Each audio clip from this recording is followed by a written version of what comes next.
bismillaahi raxmaani raxiim assalaamu calaykum waraxmatullaahi wabarakaatu.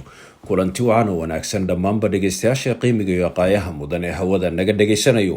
halkani waa codka soomaalida Finland SSM oo goorahan oo kale aad uga barateen inaanu idinka soo tabino wararkii viruska corona ee Finland iyo caalamka intiisa kale. maanta oo sabti ah bisha Decemberna 19 ay tahay ayaa hay'adda caafimaadka iyo nolol wanaagga dalkan Finland waxa ay sheegtay in viruska corona laga helay 217 qof, taasoo tirada guud ee dadka laga helay viruska Finland ka dhigaysa 32,853 qof. 46 magaalo oo dalkan Finland ayaa laga helay viruska, waxaana ugu badan meelaha laga helay sidii caadiga ah gobolka Helsinki iyo Uusimaa oo caasimadii hareeraheeda oo 117 qof laga helay. gobolka Varsina-Suomi ee magaalada Turku xaruntiisu tahay oo 87 qof laga helay, iyo gobolka Etelä-Savo oo 20 qof laga helay. magaalooyinka laga helay tirada ugu badan ee viruska waxa ay kala yihiin sida tan soo socota: Helsinki 75, Vantaa 54, Espoo 28, Turku 16, Jyväskylä 14, Salo 10, Pieksämäki 7, Oulu 6, Kaarina 5, Raisio 4, Tampere 3, Naantali 3, Pori, Loima, Kuopio, Kotka, Kouvola, Marianhamina, Kangasniemi, Vaasa, Nurmijärvi, Hämeenlinna oo midkiiba 2 qof laga helay. xanuunka viruska corona waxaa isbitaalka ugu jira weli 263 qof, sida ay sheegtay hay'adda THL, kuwaasoo 30 ka midana ay ku jiraan qaybta gargaarka degdega ah. tirada dhimashada ayaa iyadu weli waxa ay maraysaa 489 qof.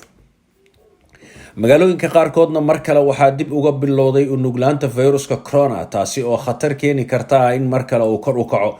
magaalada Jyväskylä iskuulka la yiraahdo Huhtasuon Uhtanaskoulu ayaa 37 arday waxaa la geliyay karantiin muddo 10 maalmood kadib markii uu nuglaadeen viruska corona 14 ilaa 15 bishan inuu ku jirno.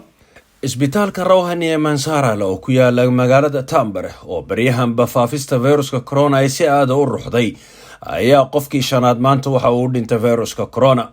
faafista viruska ayaa isbitaalkaasi ka dhacday bishii December, iyadoo isku darka guud dadka xanuunka laga helay ay tiradoodu ahayd 76 qof, 46 bukaan ah iyo 27 shaqaale ah. sidoo kale iskuulla ku yaala magaalada Lahti ayaa ardaydii iyo shaqaalihiiba ay u nuglaadeen viruska corona. iskuulka la yiraahdo Ahtialankoulu ayaa waxaa karantiin la geliyay 23 arday iyo 7 shaqaale ah. sidoo kale iskuulka la yiraahdo Lotilankoulu ayaa isagana karantiin waxaa la geliyay 44 arday iyo 5 shaqaale ah, halka iskuulka la yiraahdo Mukkulankoulu isagana la geliyay karantiilka 26 arday iyo 15 shaqaale ah. dhammaantoodba waxaa karantiilku u bilaabanaya maanta oo ah 19 bisha December oo maalin sabti ah, waxaana sidaa sheegay maamulka magaalada Lahti. maamulku waxa ay sheegeen in maadaama fasaxyadii iskuulada ee magaalada Lahti ay bilaabanayaan 21 bishan ilaa 6 bisha koowaad, aanay ardadu u baahnayn inay waxbarashada dhinaca internetka ay ka dhigtaan, oo xilliga karantiilka hadda ay ku jiraan uu ku beegmay xilligii ay fasax ahaayeen. haatanna wararkii caalamka. ra-iisul wasaaraha dalkaasi Ingiriiska Boris Johnson ayaa la filayaa maanta in uu shir jaraa'id qabto, kuwaasi oo uu kaga hadli doono xadeymo cusub oo kuwii hore ka adag oo lagu soo rogayo magaalada London ee dalkaasi caasimadda oo Ingiriiska. sidaasina waxaa sheegay warar lagu kalsoon yahay oo ka soo baxay dhanka golaha dowladda oo u waramay idaacadda BBC-da.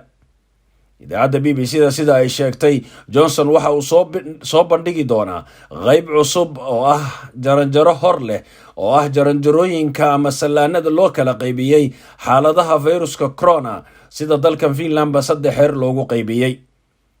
qaybtan cusub ee afaraad ayaa ujeedadoodu ay tahay in ay ka xun tahay xagga faafista ama cudurka safmarka qaybihii hore, taasi oo macnaheedu ay noqon doonto in xadeymaha la soo jeedin doonana ay ka adag yihiin kuwii hore, sida ay sheegtay jariidada la yiraahdo The Guardian.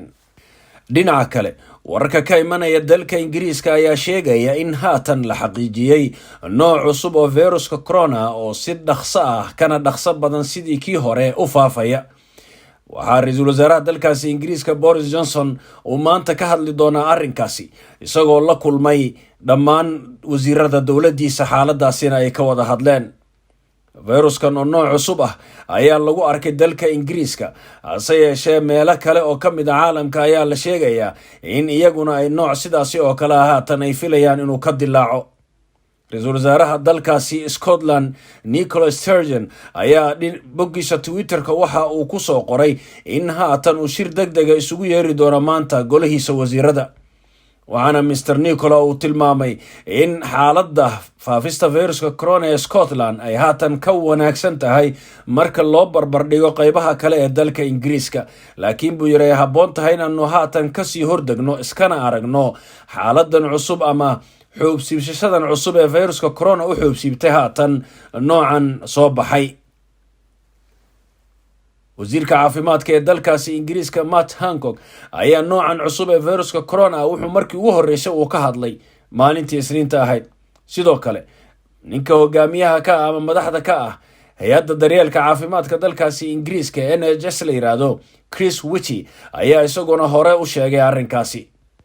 dalka Ingiriiska maalintii Isniinta ahayd 1,000 qof oo laga helay fayruska corona ayaa waxa la xaqiijiyay in xanuunkan meesha uu ka yimid ama fayruskan uu yahay noocan cusub ee fayruska corona u xiibsiibtay ee loo bixiyay magaca variant, kaasi oo ay markii ugu horeysay sheegtay idaacadda BBC-da. hay'adda caafimaadka adduunka WHO ayaa arrintani ka hadashay, waxaana ay tilmaantay in noocan cusub ee fayruska corona haatan baaritaan lagu samayn doono. weli ma jirto wax cilmi baaris oo cadaynaysa in noocan cusub ee variant la yiraahdo uu keeni karo astaamo ka khatarsan kuwa haatan COVID-19 iyo in uu difaac u leeyahay tallaalka cusub ee fayruska corona ee haatan la soo saaray. arrinka in fayrusku uu nooc cusub u xoosibto ayaa waxaa la sheegaa inuu tahay arrin caadi ah, waxaana inta badan la cadeeyaa in fayrusyadu ay noocii hore ay asalka ahaayeen ay markii muddo sii socdaanba ay nooc cusub la soo baxaan oo ay isbedelaan. tusaale ahaan xanuunkan safmarka ee fayruska corona markii uu dalka Shiinaha ka bilowday oo dadku ay u xanuunsadeen ayaa la sheegay inuu ahaa mid ka duwan markii uu yimid dalalka Yurub oo dhankan u soo wareegay. wararka ka imanaya dalka Australia ayaa sheegaya in dalkaasi oo in muddo aan wax faafista fayruska lagu arag in xaalado cusub oo faafista fayruska corona laga helay magaalada Sydney. faafistii ugu horeysay ee cusbeed ayaa laga helay qaybta waqooyi ee magaalada Arbacadii la soo dhaafay. maanta oo Sabti ah agagaarka Avalon ayaa waxaa la sheegay in ilaa iyo 40 qof laga helay fayruska corona, sidaasina waxaa sheegay idaacadda dalkaasi Australia ee ABC.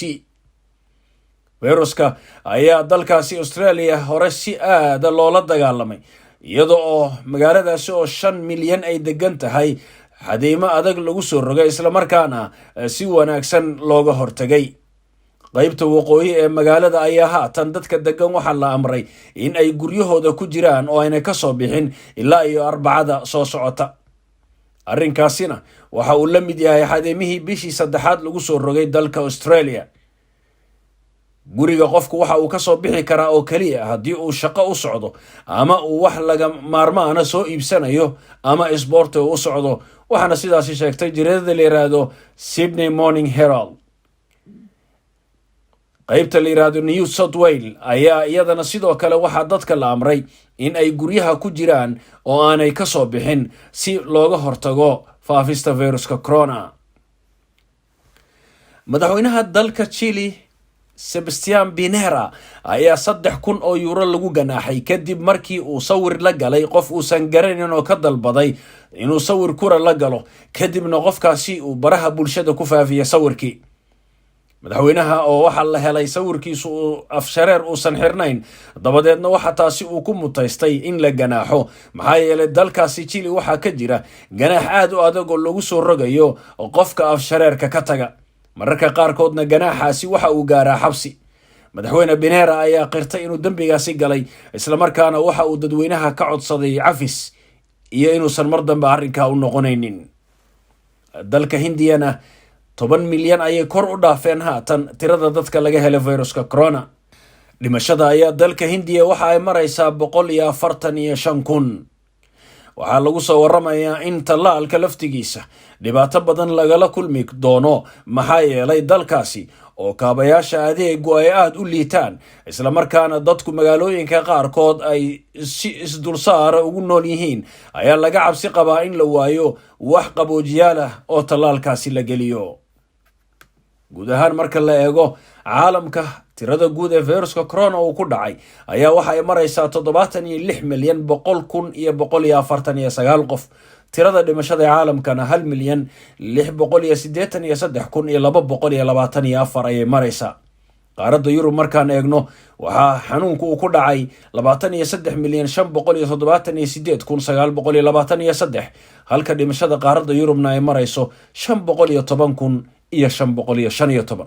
dalka Mareykanka ayaa weli hogaaminaya tirada dadka ugu badan ee fayrusku uu ku dhacay, iyadoo mar horeba 18 milyan uu ku dhow yahay, waxaana haatan uu marayaa 17 milyan dhibic 8.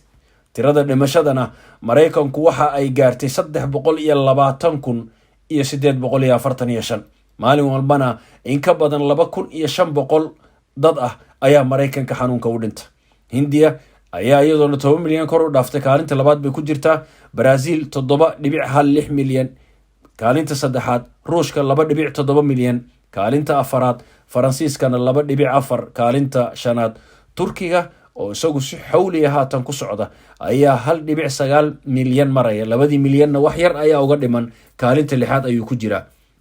sidoo kale Ingiriiska ayaa daba guurguuranaya oo isagana ku dhow Turkiga 1.97 ayuu isaguna maraya, waana kaalinta toddobaad. Talyaaniga ayaa daba socda oo kaalinta sideedaad ah, 1.92 milyan ayuu maraya. Spain 1.8 ayay maraysaa, kaalinta sagaalaad. Argentina 1.5, kaalinta tobnaad. Colombia 1.4 milyan, kaalinta 11aad. Jarmalkana 1.46 milyan, kaalinta 12aad. iyada oo Colombia Jarmalku wax yar ay isu jiraan, lagana yaabaa Jarmalku mar dhow inuu si xawli ah u dhaafo Colombia, maxaa yeelay Jarmalka maalin walba waxaa laga helaa fayruska corona tiro kor u dhaafaysa 30,000 oo qof, halka Colombia 13,000 ay marayso dadka maalin walba laga helo. Mexico ayaa kaalinta 13aad ku jirta, 1.28 milyan ayay maraysaa. Polandna 1.18, halka Iranna 1.13 milyan ay marayso. dhegeystayaasha qiimiga qaayaha mudan ee hawada naga dhegeysanayo, wararkii ku saabsanaa fayruska corona ee Finland iyo caalamka intiisa kale inta ayaan kusoo koobaynaa. tan iyo inta aanu ku kulmi doonno mid lamida barnaamijkan, waa codka Soomaalida Finland SSM oo idinku dhaafaysa sidaas iyo nabadgelyo, iyo dardaarankii ahaa naftaada daryeel, tan ehelkaaga daryeel, tan dadkaaga daryeel. Wassalaamu calaykum waraxmatullaahi wabarakaatuh.